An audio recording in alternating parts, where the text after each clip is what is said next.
ఈ ప్రయాణం వచ్చేసి గురువాయూర్ దాకా. సో, నేనైతే అబ్జర్వ్ చేసింది ఏంటంటే, ఈ రూట్‌లో చాలా కాడికి ఇన్సిడెంట్స్, యాక్సిడెంట్స్, ఇంకా యానిమల్స్ క్రాసింగ్, ఇంకా టీ షాప్స్, పాలిటిక్స్, ఇంకా లక్కీ డ్రాస్ చాలా అంటే చాలా చూసాను ఈ ట్రిప్‌లో.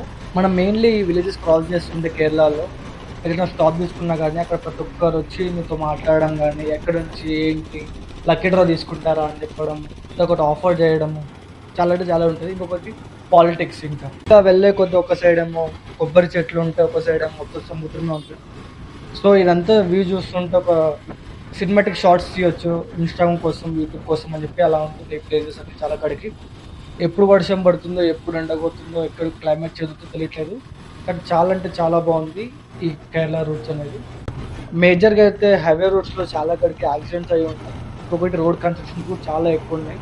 సో, డైవర్షన్స్ కూడా మీకు వేరే లొకేషన్ త్రూగా చూపిస్తుంది. బట్ బ్లైండ్‌గా మాత్రం మ్యాప్‌ని మాత్రం ఫాలో అవ్వకండి. లోకల్ వాళ్ళని కనుక్కొని అడిగి వెళ్ళండి. ఇంకదే బెటర్ ఆప్షన్. ఈ జర్నీ అంతా క్రాస్ అవ్వడానికి కేరళ నుంచి గురువాయూర్‌కి ఆల్మోస్ట్ నాకు 7 అవర్స్ పట్టింది. మధ్యలో బ్రేక్స్, టీ బ్రేక్, ఇంకా ఫుడ్ అలాగ తిప్పుకోవడానికి.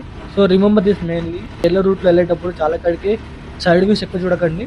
సో, ఏమైనా చూడాలనుకుంటే ఆగి చూడండి గానీ, by on the way vehicle మీరు అలా ట్రావెల్ అవుతూ చూస్తే గానీ చాలా ప్రాబ్లమ్ అవుతుంది. Drive safe and enjoy every kilometres of Kerala.